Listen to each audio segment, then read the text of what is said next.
Namaste everyone. My name is Vikram Dubey and today I am shooting my 11th video.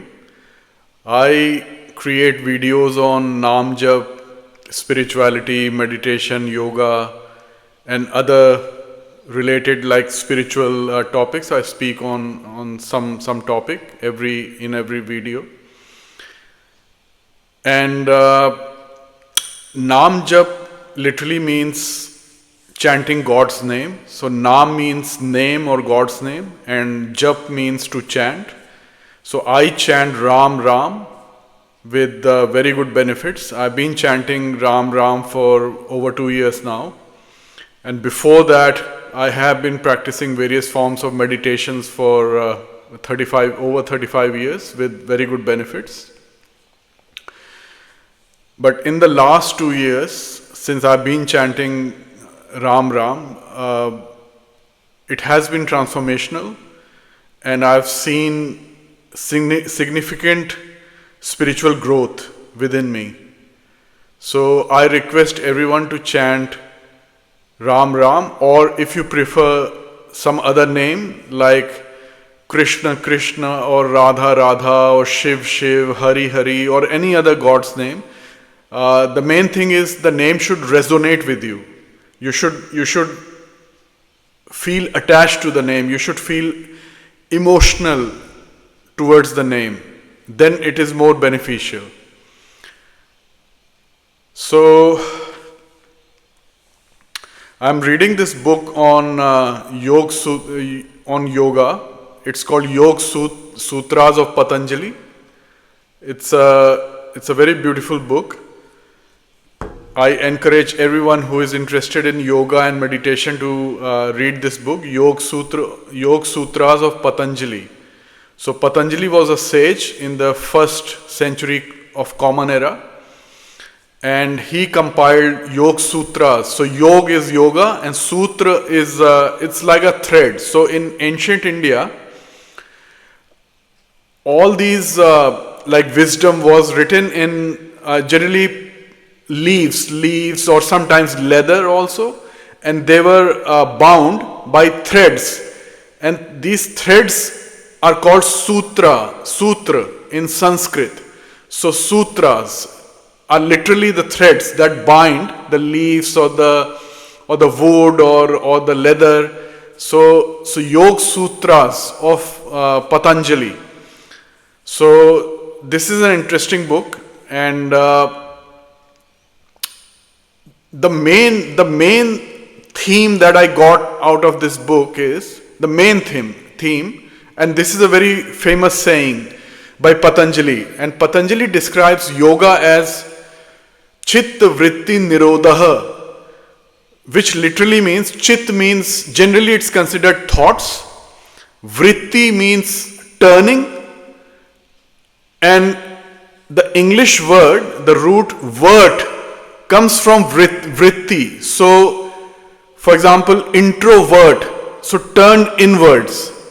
So, vritti means turning, so introvert, turned inward. Extrovert, turned outward. Then it could be covert, overt, pervert, subvert. So, invert. So this root word comes from vritti or turning, and nirodha means cessation or stopping ceasing, like stopping. So stopping the turning of the thoughts. Because we humans, even centuries ago, people used to think a lot.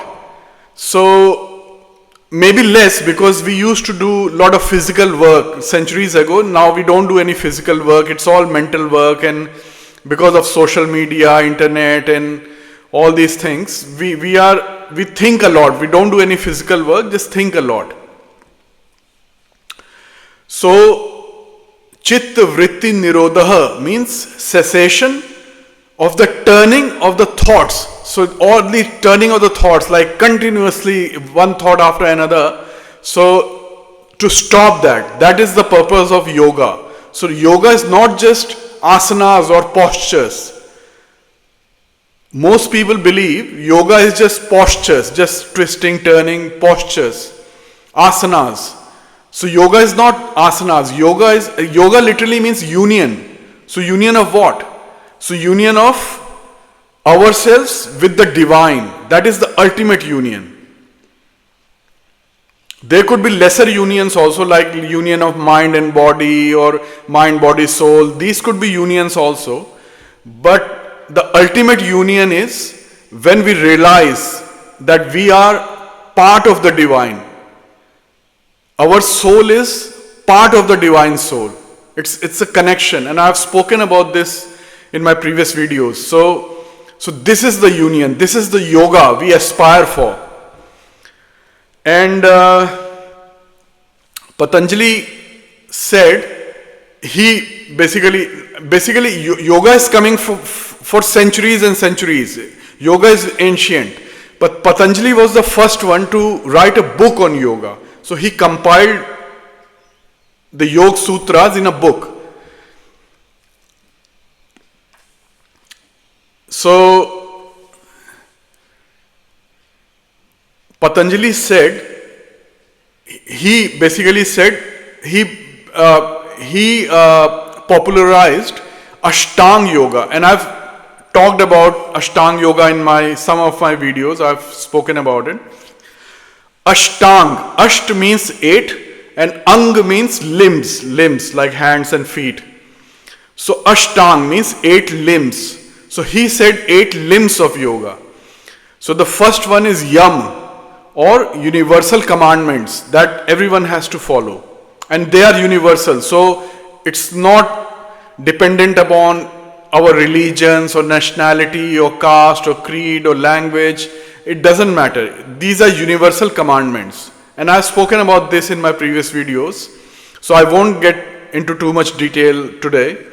So Yam, universal commandments. Niyam, individual discipline.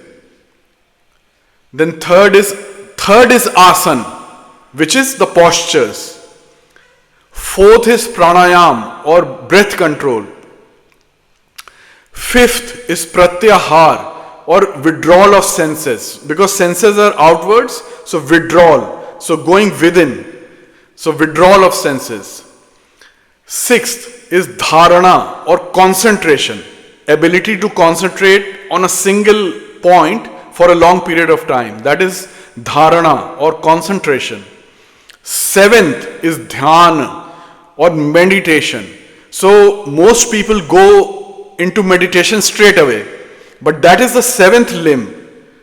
Meditation, dhyan, that is the 7th limb. So we have to practice the first 6 limbs, then we go to meditation. And the last is 8th, samadhi, or oneness with the divine. So where we are sitting with eyes open or closed, and we are just one with the divine. And people sit in samadhi for 10, 12 hours. So that is the samadhi, ultimate. So I haven't experienced samadhi yet. That's my ultimate goal. But I have practiced the first 7 limbs. So I have been practicing yam, niyam, asan, pranayam, pratyahar, dharana, dhyan, which is meditation. But I haven't been able to achieve samadhi yet.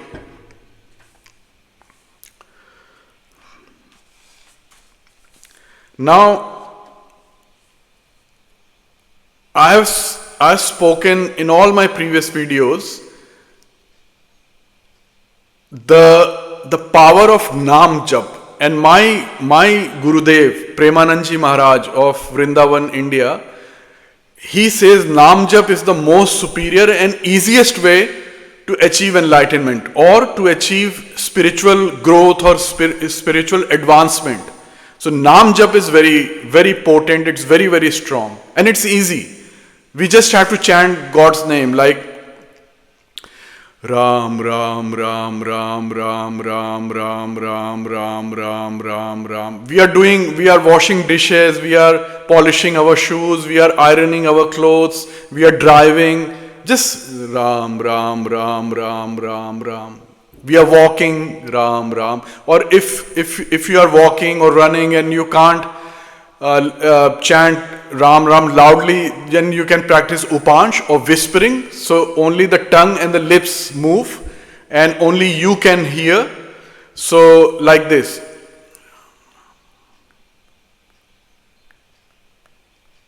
So only the lips and the tongue are moving and nobody can hear you. So this is upanch. This is more powerful than chanting loudly. And mansik or mental is the most powerful, but it's most difficult also. So what happens is when we chant Ram, Ram, Ram, Ram, two main things happen. A lot of things happen, lot of benefits. We reap lot of benefits, but mainly two things happen. First one is mind is always attached to sense gratification. Mind is always involved in sense gratification. So when we chant Ram, Ram, Ram, Ram, mind gets diverted from sense gratification to God's name. So this has a very purifying effect. So that is number one. Number two, we have sanchit karma or accumulated karma in our mind or mind or consciousness. So when we chant Ram Ram, it goes deep inside our minds and cleans the mind, removes the accumulated karma. And these accumulated karma are from many lifetimes. So, and they define our speech and actions and thought. These sanchit karma, people call it like in modern language we say mental conditioning. So what is mental conditioning? These accumulated karma that we all have in our mind or consciousness. So when we chant Ram, Ram, Ram, Ram, the name, God's name goes deep inside our minds or consciousness and removes these like a scrub, removes our sanchit karma. So these are the two profound benefits of Naam Jap.